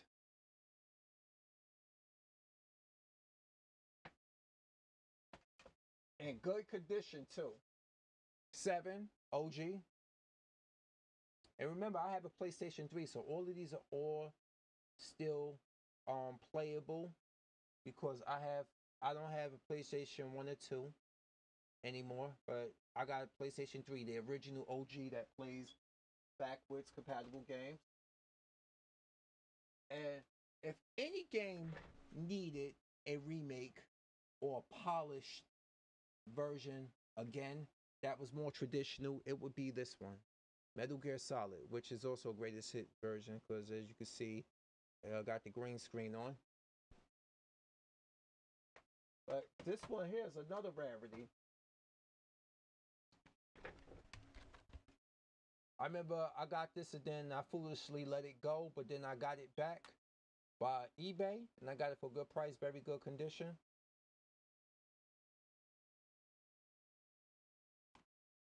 And speaking of Metal Gear, I want to talk about the fact that I can't be enthusiastic about Snake Eater. I can't be enthusiastic about Snake Eater. You know why? Because they're changing nothing. They're only giving it a top-notch paint job. How many? I mean, I've made multiple videos about it. I even made a one saying remake versus remaster. Resident Evil 1 through 4 have been remade. One being the most faithful of the remake style. Metal Gear Solid Delta Snake Eater is nothing but a top-notch paint job. They're using the exact same voice recordings, the exact same cinematics, motion. They just give it everything a paint job. They say they're not even adding nothing or taking away anything. It's going to be the exact same game we've played numerous times. Numerous times. That's it.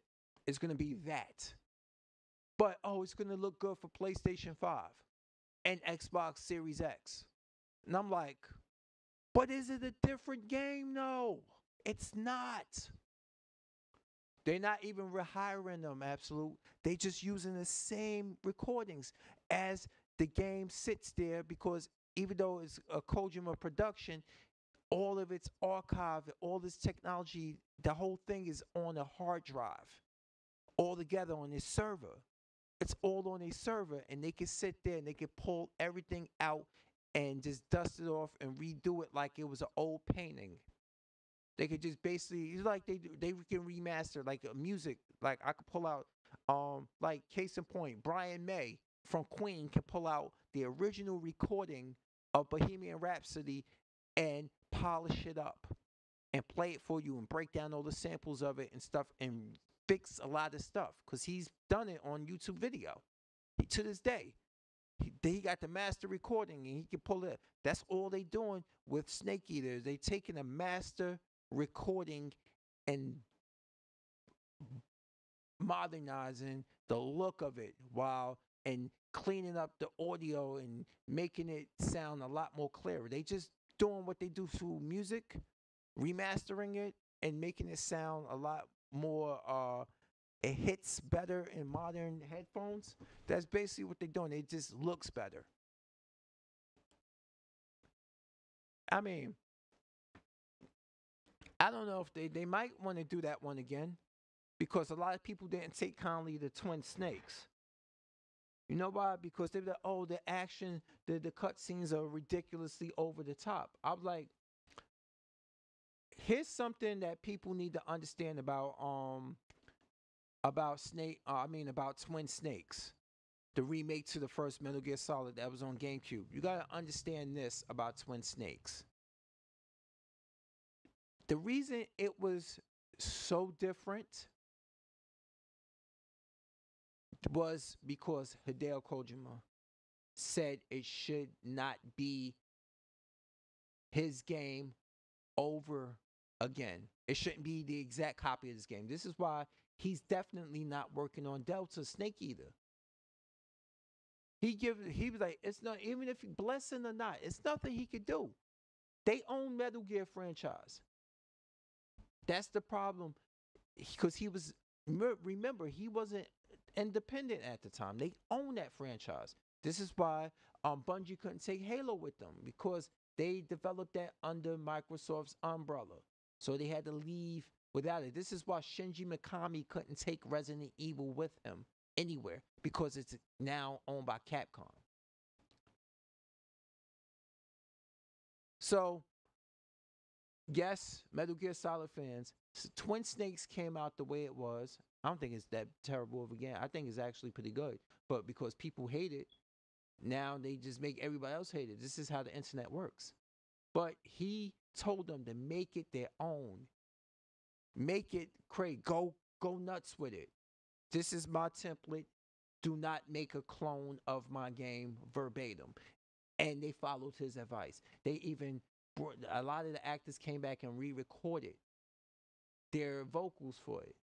And they changed the voice actor to Mei Ling in that one. I think I have that somewhere. Yes, I do.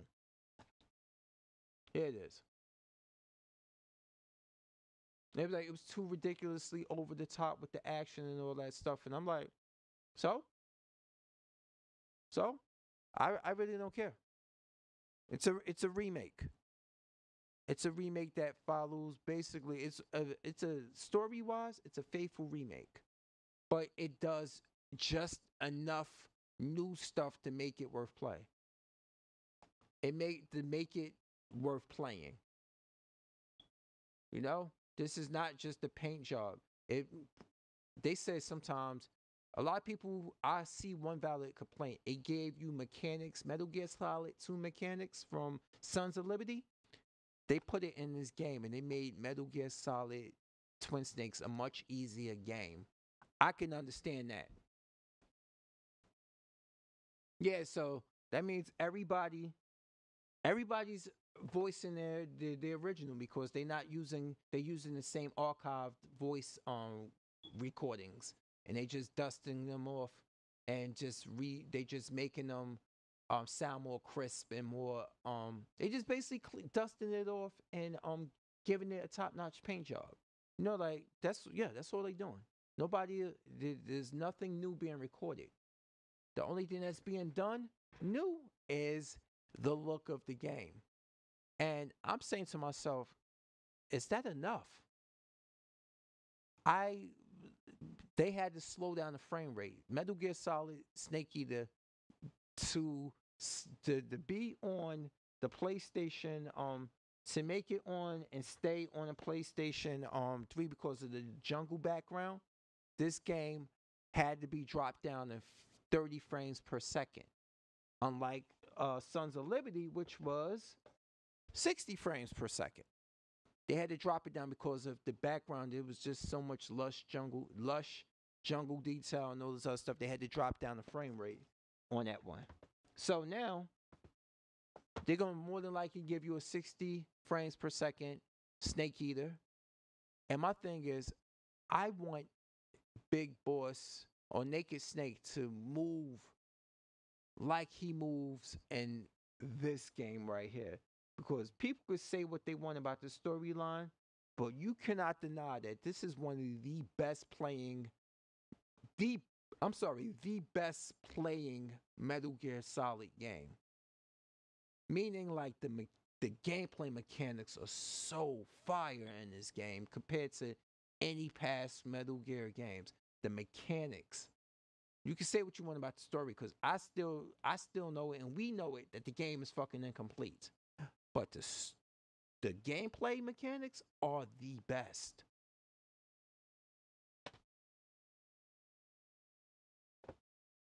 And it started with these two right here, with 5. And this is where Konami went down the hole at. Konami felt like we spending $60 to $80 million to develop these games. And when we do mobile games, we spend nowhere near that amount, but we make back so much money. Games like this are useless, and this is where are pointless to our financial gain. And this is where Konami lost the fans at. And this is why they fired Hideo Kojima, because he was a movie director in a body of a game developer, and they weren't spending money on it. They weren't spending money on games no more. But they would take Snake Eater and make it into a pachinko with pretty CG. They make it into a pachinko game. And that's where people soured on Konami. They abandoned and fucked up so many different series. They put no effort and love into Contra. They put no effort and love into Castlevania post Game Boy Advance. They look what they did with Metal Gear. Silent Hill, they trying to win people back with Silent Hill and Metal Gear Solid. You said you think open world does not belong in Metal Gear Solid 5? Explain that. Why you think that, man? You thought it was repetitive? It was open, but it was still repetitive. I just like the fact that a lot of the enemies adjusted to your gameplay style. I think that was pretty genius. If you're shooting people in their head all the fucking time, or you knocking them out with darts to the head, the enemies will start wearing more armor according to how you played, which means maybe you should adjust your tactics and become stealthy more than anything, rather than just being a long-range shooter or killer. Because next thing you know, they got helmets on, they got body armor on, which means they're gonna force you into being up close and personal to take them down. Which I think that was really, really a good gameplay aspect of it. But as for open world, I could see, because yeah, I get it. I'm about to say, because it's a linear experience, but the fact that you can go back into the game, you could play the game linear and do all the stories in succession. But let's say, for example, all right, I done gained all my weapons now. I done beat the game and took care of everything story-wise. Let's go back into playing certain bosses with my stealth. Now with my weapons, and see if it changes the dynamic of the game. Let's go into an open world. Let's just wild out. right now with all my weapons. The story mode's over. I done earned and built all these things. Now let me put it to good use. That's why I can appreciate the open world aspect of Phantom Pain, because you could do that. You can start learning and playing and mastering new mechanics, and then you can go back into replaying the mission and re-ranking up to see if that actually, if your all your new skills that you've been practicing in the open world in the game. No, it's gonna look better than I think it's gonna look better than the pachinko version, but it's the same thing. It's gonna just be update. Yeah, it's not anything. It's no new gaming experience. They said they're gonna tweak the gameplay mechanics, tweak them. But if he's not playing and moving as fast as Nate as he was in Phantom Pain, what's the point? That's what I want. It's gonna be it's a it's a super PS2 version. I couldn't say that it's not just upscaled because they upscaled it for current gen consoles. I mean, they upscaled it for the the PS3, 360, Xbox One, PS4. We talking about like a really, we're gonna tear the frame off of the, we're gonna tear the skin off of this game and give you some PS5, Xbox, PC next generation skin to it. That's what they doing. Yes, Last of Us Part 1 style. That's it. Just a pretty paint job. That's all it's gonna be. And I hope a lot of people understand this. That's why I made the video. Not because I'm hating on it. I just want you to stow your expectations. I want you to understand. Pump your brakes. You're only getting a prettier version of a game you've played numerous times. And if you really have an issue with that, don't take it up with me. Take it up with Konami, who you should be taking it up with. Yeah. I mean, but as for Hideo Kojima, this is, see, the Death Stranding game proves to me why I can't look at him as a messiah. That game to me was boring as shit. Even the story was boring. He was, the being raised by an extinction level event played by Lindsay Wagner, trying to bridge the world and reconnect, and you building technology to the world. And if you can't kill people because their bodies will explode and cause a crater, but then you can come back to death is not the end. You can come back to life and all this other stuff. I'm like, bruh, I what? You were the same person, but then again, this is the same person that put wormholes into Metal Gear Solid 5, where you can suck things into a world. So he's always been fantastical with the science aspect and all that other stuff of his games of putting technology ahead of its time into the past. Look at Metal Gear Snake Eater. There was that technology shouldn't exist back then. So he's always had this alternate world when it comes to technology. So I guess a game like Death Stranding is up his alley, but to me, I'm just like, I just didn't care about the gameplay. And then you know what a lot of the PlayStation and Hideo Kojima fanboys were saying. Oh well, the game is not fun, but fun is suggestive. I've heard people actually defend Death Stranding and say fun is subjective. I was like, no, y'all just trying so bad to like a game from the creator of Metal Gear because of what he did with the Metal Gear, because of what he did with Metal Gear. But let's just call this game out. This game is ambitious, but the game is nothing special at all. This game proved it kind of vindicated Konami to a degree. It kind of vindicated Konami to a degree. And then, of course, a lot of the fans of a lot of the PS fanboys stopped really worshiping the game when they found out that it wasn't exclusive to PlayStation 4 anymore. It was a PC game as well.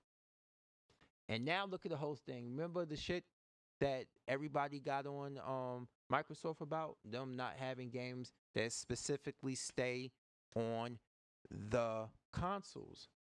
What I've been telling you for years, man. I've been telling you, and a lot of people are telling you that games are becoming a service. That day is here. And PC market is bigger than the console market. Sony is a greedy fucking company. They're not going to leave money on the table. Let's just get that through our thick skulls. They're not going to leave money on the table, and that's just what happened with them. So, all in all, I done covered so much shit tonight. But Sony gonna realize that they don't like them going, like, look, they like money. They don't give a fuck about any of us. They don't care about any of us. It's a business. You know that. They made it feel like that. You can listen to Porter Rock 7-7 all you want as he talks out of the side of his mouth and like a sloth. You can listen to that fool all you want. Sony do not care. A lot of these companies are here. They all here to make money. And people were talking, oh my God, Tears of the Kingdom, Legend of Zelda. Oh, come on, man. That's all reused shit. That's all deleted and unused shit that they couldn't fit into Breath of the Wild. Which that game is Breath of the Wild too. Remember they changed the name of it? To make it look like it's another game.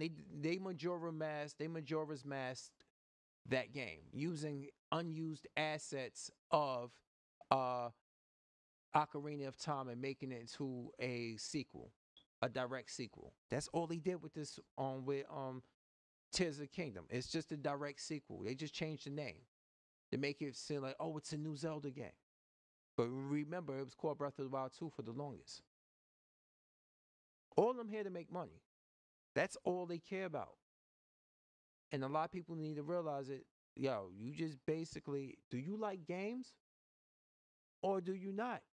I'm sorry. I'm not limiting my experiences to a console. As you can see, my PC can play games now. I built a gaming PC. You see that? I could boot up RE4 right now and remake and play that. RE2 remake and play it right now. Right now, I can do that if I wanted to. So I'm not tethered to one, and I don't like that because people just like, okay, I get it.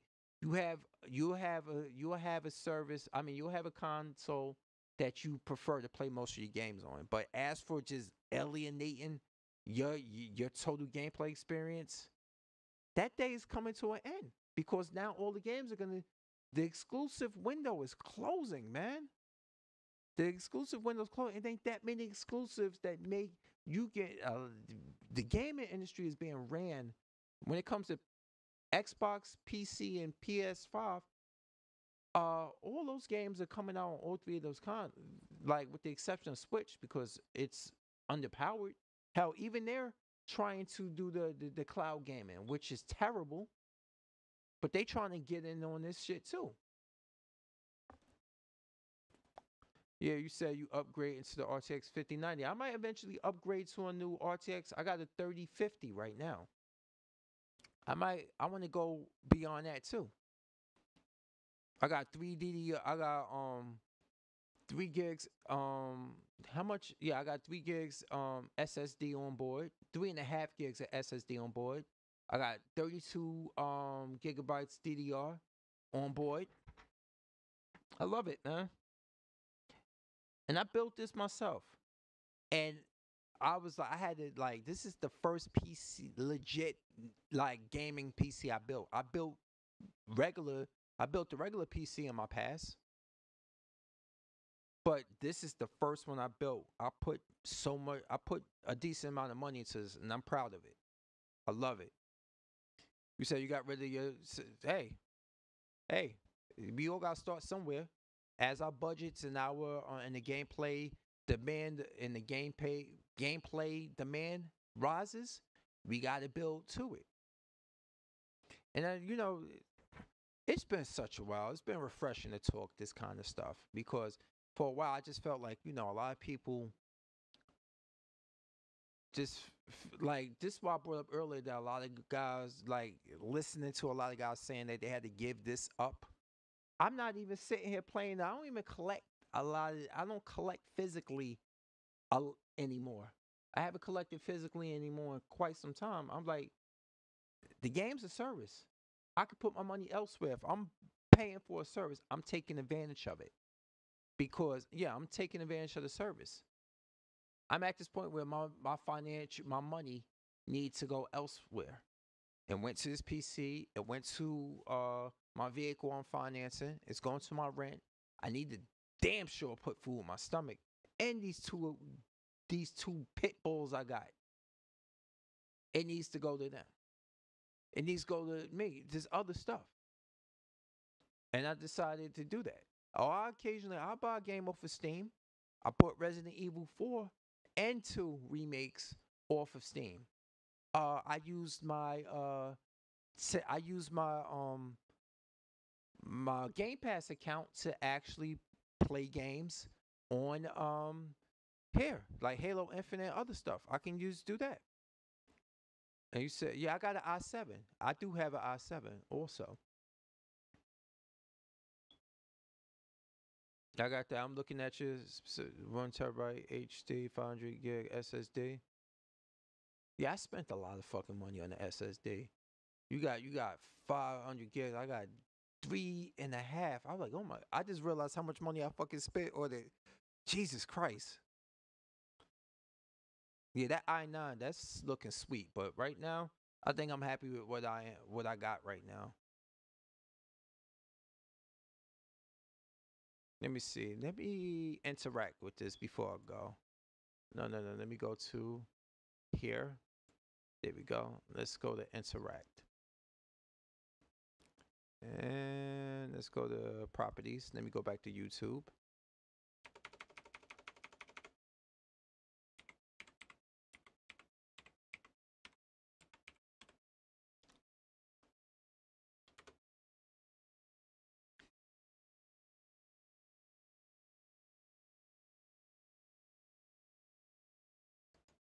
Right, let's go to interact. All right. Let's go to my channel.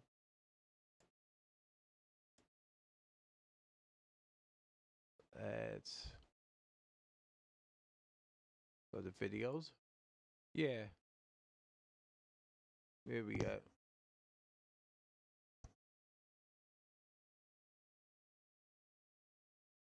There we go. I remember, yeah. I don't know if you ever seen this one, but it's basically what I'm messing with here. If it loads, that's the thing I hate about it. Like, YouTube, how despite the power of my system, it starts buffering when I'm live streaming because of OBS. But I'm trying to get this to run. Come on now. Don't do this to me.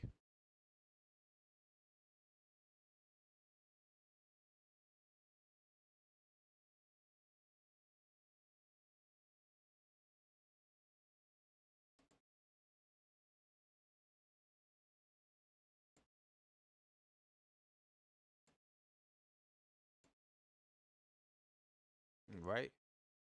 Of course they're not gonna do this. Allow me to send it. Yeah, it's not working. I don't know why. It should load in. It shows you the fact that it's loading in. See, I fucking hate YouTube. When I come off of this, it'll work just fine.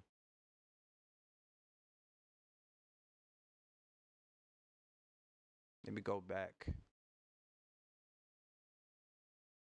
Let me try something else. I'm gonna try another video. Let's see. Hi, it's Gareth from Big Game Bikes. If you have more than one it just hates my battery on your e-bike, which is stupid. then you need I gotta get this the Datex 2 this device. Is what I've been doing. Stick around, I'm going to tell you more about this. You see, this is what I've been doing a lot lately. A lot of e-bike, and I own a rad power bike. I own two of them actually. But You see how this one just started playing, right? And mine's didn't, which is, it makes no sense. Board of Education gets 79.5 thousand DEP grant to retrofit up to 39 schools with green infrastructure. Man, fuck that, man. Let's try this again.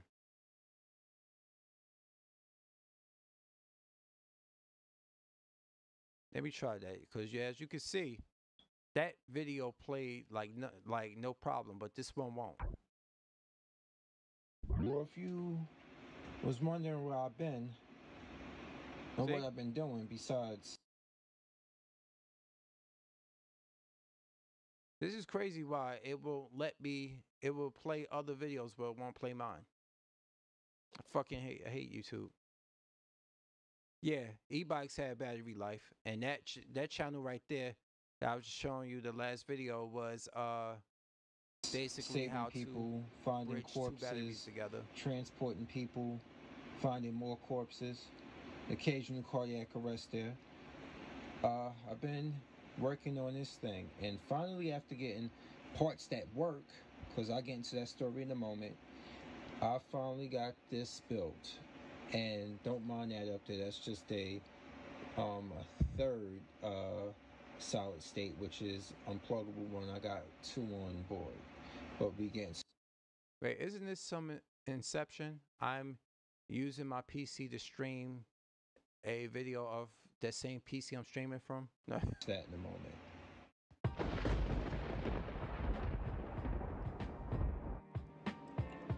Oh, so what we have here is a MSI motherboard, DDR4 Wi-Fi Edge Z690 board with the MSI RTX 3050. We have a Corsair 4000D airflow mid-size tower, and fans from a company called Lian Li, along with a Corsair liquid cooling unit, which you see there on the processor, that's currently running at 86 Fahrenheit, which is about 27, 28 degrees Celsius. And I have a Corsair power supply, about 850 gold. 93 Fahrenheit. And right these Lian Li fans are on the processor, which is right here. You see that glow?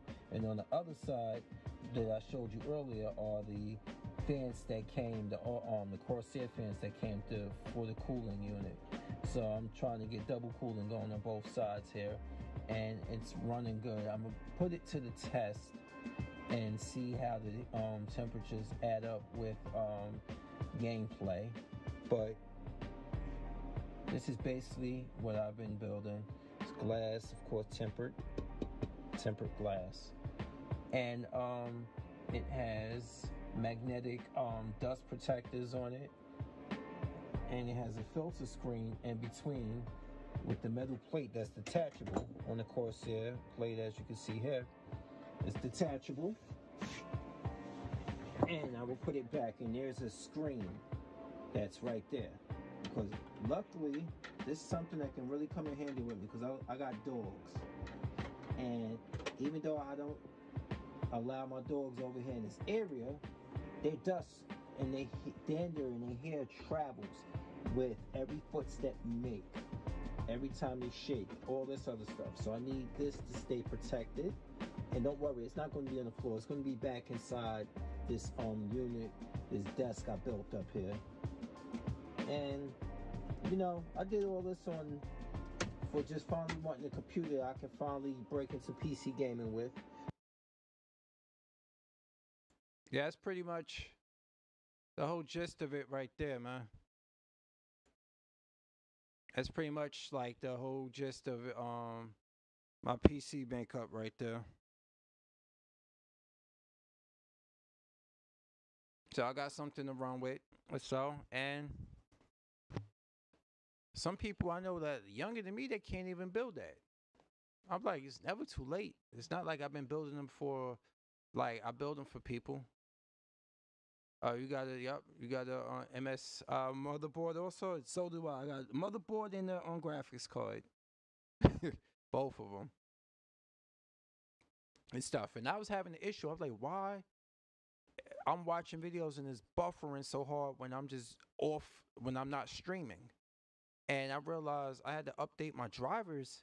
I had to find drivers. They were missing from my Ethernet. And I fixed it. Yeah, that's YouTube teach you everything. That's the thing I don't understand. How how how you don't know how to cook? How you don't know how to do basic things in life, but you can get online and run your motherfucking mouth about some shit that a man ain't do for you, or you can run your mouth about other things, and yo, you got the internet at the tip of your fingertips. I mean, you got information at the tips of your fingers. And back when I was a kid, bro, when I had to do a book report, I had to go to the damn library. I had to go to the library. I needed to do all this other stuff. I had to go to the libraries. Libraries. Book reports, all this other stuff, building stuff. Working with my mom to put together a project or something like that.